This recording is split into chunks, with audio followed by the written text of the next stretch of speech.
I want to take my top off, I've got the Baiteze top on me. The badge! Yeah, my full name's Justin Gardner, aka the Gaffer. My role is the manager of Baiteze football team. So take me back to, I want to know the first time you started playing football, like your interest, the first day you started getting involved, playing, coaching. Yeah, I started playing as a kid, about 2-3 years old. In my time, we used to play on the streets in the estate. Parents could just let you go out and play when you was a toddler. What estate is that? I'm originally from Bethnal Green, but now I live in Newham, unfortunately. Nah, joking.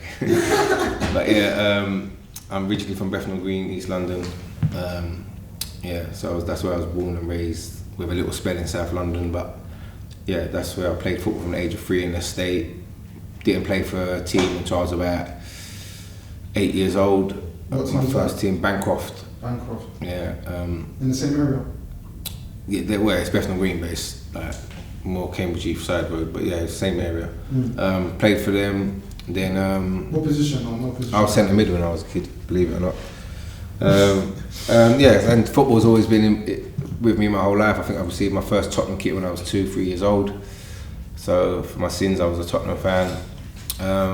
And yeah, football's been in my blood ever since. At the age of 13, I stopped playing football because I found the life of women, and that became a bit of something that took over football. To be honest with you, and I never had the guidance from my parents to really to keep my feet on the ground. So, and really and truly, I watched football. I used to go and watch Tottenham. I was a season ticket holder there. But I never really played football from the age of 13 to the age of 19 is when I started playing again. But I was always just used to go and watch Tottenham then. Who was you playing for at 19? Well, I didn't. At 19, I started coaching at Leighton Orient Football Club, working with kids that come out of prisons, and working with the Leighton Orient community children. So how did you get into that? How did that come about?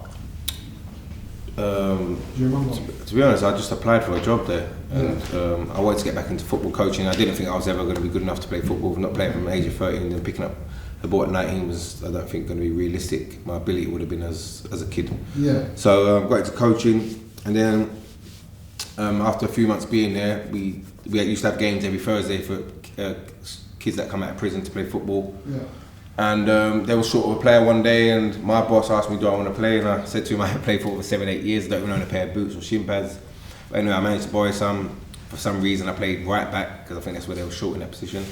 And funny enough, I found that I wasn't as bad as I thought I would have been, and I got the bug back for it again. Yeah. And then I started playing football for Walthamstow Avenue, then Bethnal Green United, and then I actually finished playing football for Eton Manor. In the senior league, and then I went to Bethnal Green I went to Walthamstow as a manager for a short period, and then I went to Bethnal Green, and that's pretty much where I sort of earned my stripes as a manager, really. So let's start at Walthamstow. What league was that? What level was that? Middlesex County League, Step 9. Step 9. And how old were you when you started? What managing? I must have been 27. Was that kind of young? Yeah, for me it was young. There wasn't many 27-year-olds really that was doing it. So I started very young. I actually broke my leg playing for a Sunday team at 27. Yeah. So that sort of made my decision really. And I was off work for 3-4 months, and I sort of never really wanted to be off work again for that. So I just sort of thought, let me stick to coaching and managing. So I was at Bethnal Green at the time as well, and I just decided to be a full-time manager in terms of not being registered as a player anymore. How was the transition? Because I know you said that you didn't play a lot, but how was the transition to start managing at such a young age? Well, it actually fell on. If I'm honest with you, the person that is responsible for it is a man called Brian. When I was at Walthamstow Avenue as a player, the manager left, and he asked me, "Can I take over the team?" And I was like, "Why me?" And to be honest with you, I can understand why, because I probably brought about 8 of the players to the football team at the time, my friends, and he just said, look, you obviously know the game and etc. And sort of fell on me like that. I did that for a short period, but that's sort of temporary. And then, as I said, Bethnal Green United asked me to come and be manager. that was in my area, as my local football club, so it was a no-brainer really. What level was that? Again, that was probably level 10, so probably a league below or similar league. So it was quite a low level in terms of on the football pyramid, but I built them up. We went from playing in the park, Hackney Marshes, to playing in the Milan Stadium and 3 games away from Wembley. That's when I left really. So won maybe about 7-8 trophies there. The league, treble, cups, won numerous trophies there. And then I was approached in 2011 by Avery Football Club. It was in at the time the Ryman's League, which is the Isthmian League. I initially turned down the offer. Why is that? Because we was in the quarterfinals of the FA Vase. And that was with Bethnal Green, yeah. And we played a team in Newcastle called Dunstan TUNC, I think they're called. Sky Sports were there. It was probably about 500 people there. We travelled up there on a Friday night, stayed in the hotel for the weekend. So, to be honest with you, I received a phone call again from Avery on the way up there after initially turning it down, saying, if you lose tomorrow, would you accept the job? And I said, I can't answer that question, but I'll speak to you tomorrow. And in actual fact, my mind was made up really on that coach journey. It was a 4 or 5 hour coach journey, maybe even longer. And somebody said to me, if we do lose, I need to take that step really, because it was free at the time. It was 2 leagues below, because there was Ryman Prem at the time. Maybe got practically relegated from the Ryman's Prem. So I made up my mind in my head, and I think that affected the team, if I'm honest with you, and affected the result of the game. So, which is a shame, because I feel if I didn't take that phone call, we would have won that, and anything could have happened. But I'm just being honest. I was quite overwhelmed by the offer, and it was something that I already made my decision really. So when we lost the game, after the game, I spoke to all the team. I asked them if that opposition was I could use their boardroom. Sat down with the club and told all the players while Sky Sports was in our change rooms that I'm stepping down really, and then I joined Avery the following Monday. I'll be honest with you, I love all the teams that I've managed, but a bit like Baiteze, the Bethnal Green boys, they were all my friends that I grew up with that played for me. Yeah. And there was all players that were capable of playing 3 or 4 levels higher, and they just played for me because it was me. So that was initial shock for them. But I did make it quite clear to them that a few of them would be coming with me anyway, the ones that I knew that wanted to play their level, because some of them stepped down because they couldn't commit to high level football. Yeah. So and my best mate, who was my captain at the time, told me to take it, and this is the opportunity. Bethnal Green wasn't able to get promoted from the stadium they're in, because Milan Stadium you can't get promoted from that. Bearing in mind we was 3rd in the league as well, with 2 games in hand and 6 points behind top. So we probably would have won the league that season, but we wouldn't have got promoted because of the stadium. So yeah, that was it really, and I took the Avery job. Took I think 5 players with me, and and then I was at Avery for 4.5 years. And how did that go? That period at Avery, that spell? Well, I'm the longest serving manager in their 100-year history, which is something to be quite proud of, I suppose. I think when you was manager, can you speak on being one of the few black managers in the league? How was that? Well, I think someone said to me when I was at Avery at the time, there was, including Football League, there was 5 black managers and I was one of them. Wow. So I think now I think that's probably, that could be like up to 30 now. Maybe not that much. Maybe at least 15, 20, I think. And why do you think that is? At the time? Yeah. Well, as there probably still is a stigma, a lot of football clubs are run by people that are in the elder generation. Yeah. And the football clubs that have young chairmen and chairmen that are very young and in this day and age, in terms of up to date with this day and age of things, then they will probably be more open to employing people that are of the best ability rather than their background or ethnicity. I'll be honest with you, the only reason I think I got the job is because I was good at my job. I don't think, and it's even now, I don't think, no disrespect, but I think if I was of a different colour, I think I would be managing at a much higher level. Okay. I don't think, as I wouldn't sign a player on a colour, I would sign them on their ability. I just want to be judged on my ability. I don't want to be judged on, I don't want any favours and I don't want any disadvantages. Do I feel that even in this day and age, if a man of another colour is next to me and we're both saying the same sort of foul words, I believe I'll be more penalised than the man next to me, which is a shame. And that's the only thing. I don't want no special treatment. When I see all these things that clubs should employ more ethnicity background people, I don't agree with that. I think they should employ the best people for the job. And if that person happens to be black, Asian, or whatever, then so be it. I don't think. Maybe they should do blind interviews so they're not seeing the person and just interview them on the questions that are being asked and the information that they can get from them. And that's how I want to be judged. I want to be judged as a football manager, not because I was a black manager or because I was a non-black manager or whatever. I would like to be judged on my ability as a manager, and that's how I'd always want to be. After Avery, where did you go to next? I actually took a few weeks off, and which I thought would be even longer. Then Billy Ricky approached me to be joint manager with the new owner, Glenn Tamplin. And what level was that at the time? Step 3, Ryman Prem. And if you know about non-league, you know that was we was the biggest talking point of the town, really. Went from 200 fans watching to 1,500 to 2,000 people. Just basically to the owner, if I'm honest with you.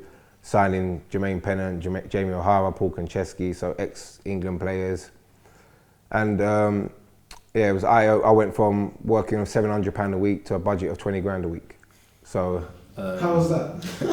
if I'm honest with you, it was crazy. It was absolutely crazy. If I'm honest with you, Players coming in and out. even myself, and like I said, I was well paid as well. Yeah. And like I said, one thing I respect about Glenn, he says the reason he pays people a lot of money is because he expects a lot. Yeah. He said if you pay peanuts, you get monkeys.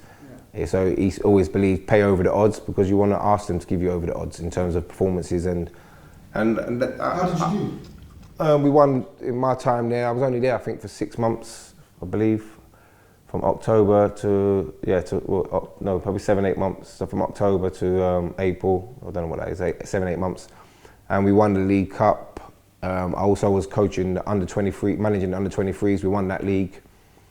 Yeah, and then I left. Because I just really wanted to do my own thing. Really, I wanted to be a manager solely. Yeah. And I thanked Glenn for that opportunity. But I'm a football manager really, and yeah, that I left because I was offered an opportunity from Barking. My friend was the manager of Barking Football Club. At the time, I just had a newborn baby girl, and my mate was the manager of Barking. He just won the promotion from the Essex Senior League, and he said to me, "Why don't you come and be a joint manager with me? We'd do it together, etc., etc." And he sort of played on my heartstrings, really said, if you don't come in, we'll probably get relegated. And I'm quite a person that likes to help people. So yeah, I went there, but I think he done me like a kipper because he left after 2 months and left me in sole charge. Yeah. How did you get into coaching Baiteze? Tell us that. Well, Theo Ola is someone that I'm known for a number of years. And he played for me on my Saturday club, and at the time was playing for me at Myland on a Sunday club.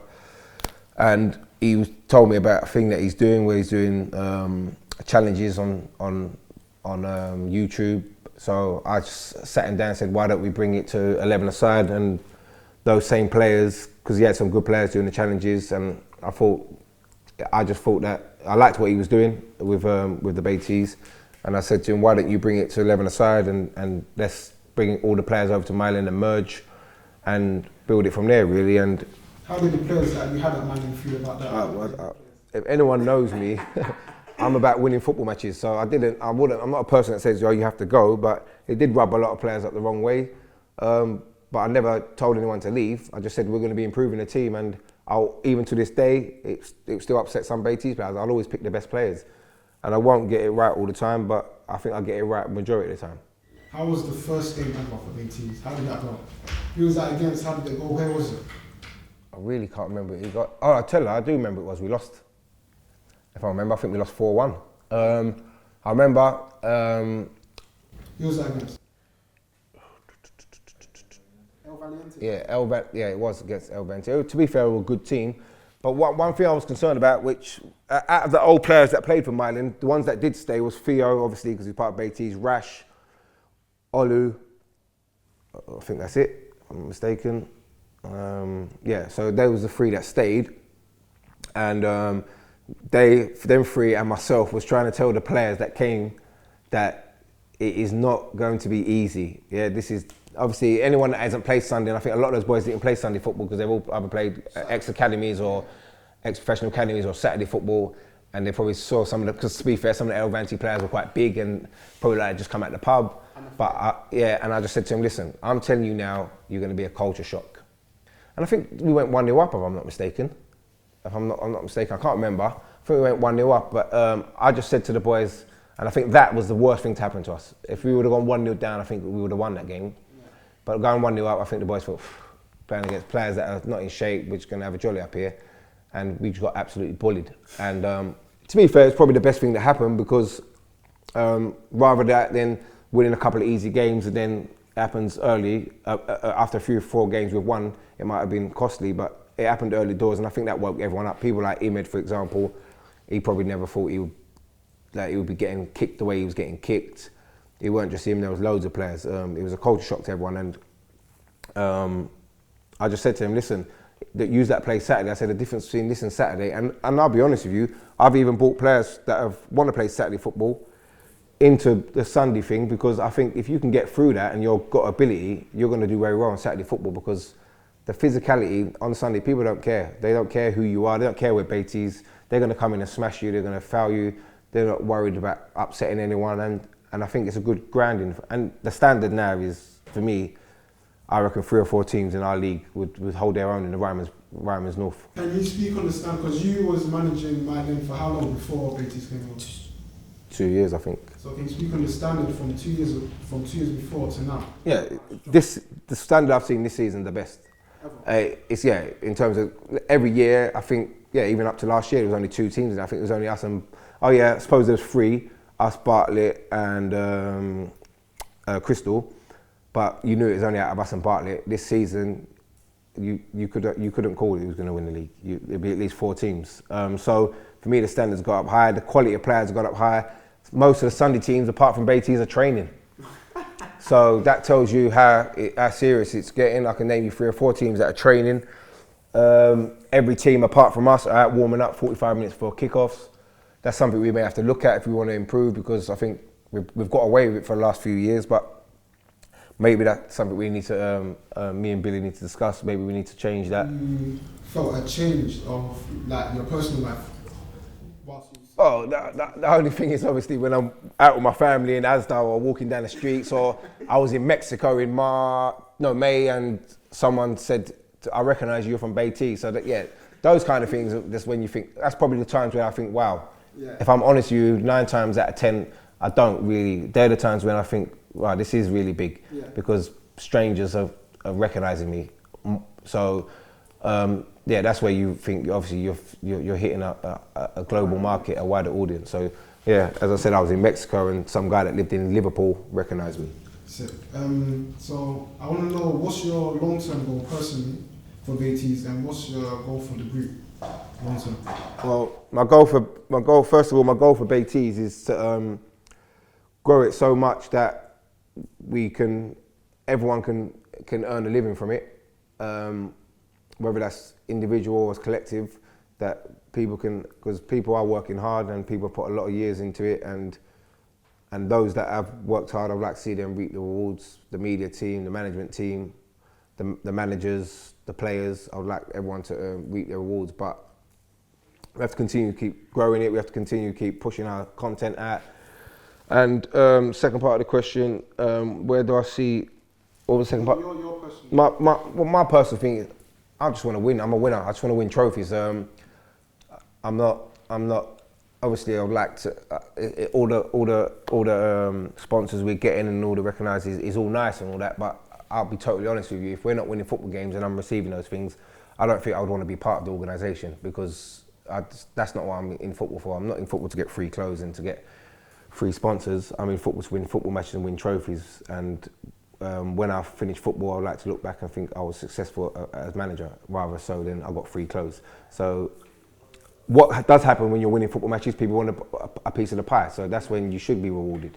And I believe that. But if it was the other way around and we was doing it all for banter in terms of not caring about the results, obviously football banter is important, but as I said to you, if it was just about picking our best mates or picking our friends on a Sunday, we wouldn't be trying to improve the squad. But we realise that we have to improve the squad in the right areas, and that's not we're trying to push anyone out. We're just asking people to keep up with the way Baiteze is progressing. It is progressing, and unfortunately, some people in their stage of their life might not be able to keep up with the procedures and the levels that Baiteze is going at, and that could be me one day. That could get to a stage where I can't live up to the management's expectations. I can't achieve everything that's being achieved. But until that day comes, I hope to be a part of it. And no one should feel disheartened if they're not involved, if they're not playing a part. And as I keep reminding everyone on camera every week, there are certain players that need to improve their fitnesses, and unfortunately, it will get to a stage where those players won't play because we will be losing matches to teams that are fitter than us. And as I said to you a few minutes ago, we are here to win football. Well, I'm here to win football matches, and the people that I know are serious in Baiteze believe in the same thing as well. I know there are a few people that maybe get bad comments that they're in it for the banter and not in it for seriousness. Well, I like to think those players don't play, and if they are playing, they're going to get found out. So we only want people that are serious, and it has to be fun. Don't get me wrong, because if football's not fun, you're not going to turn up and enjoy yourself. But remember why you're there. You're there to win football matches, and that's the bottom line. Oh. No, you ain't gonna have time, no?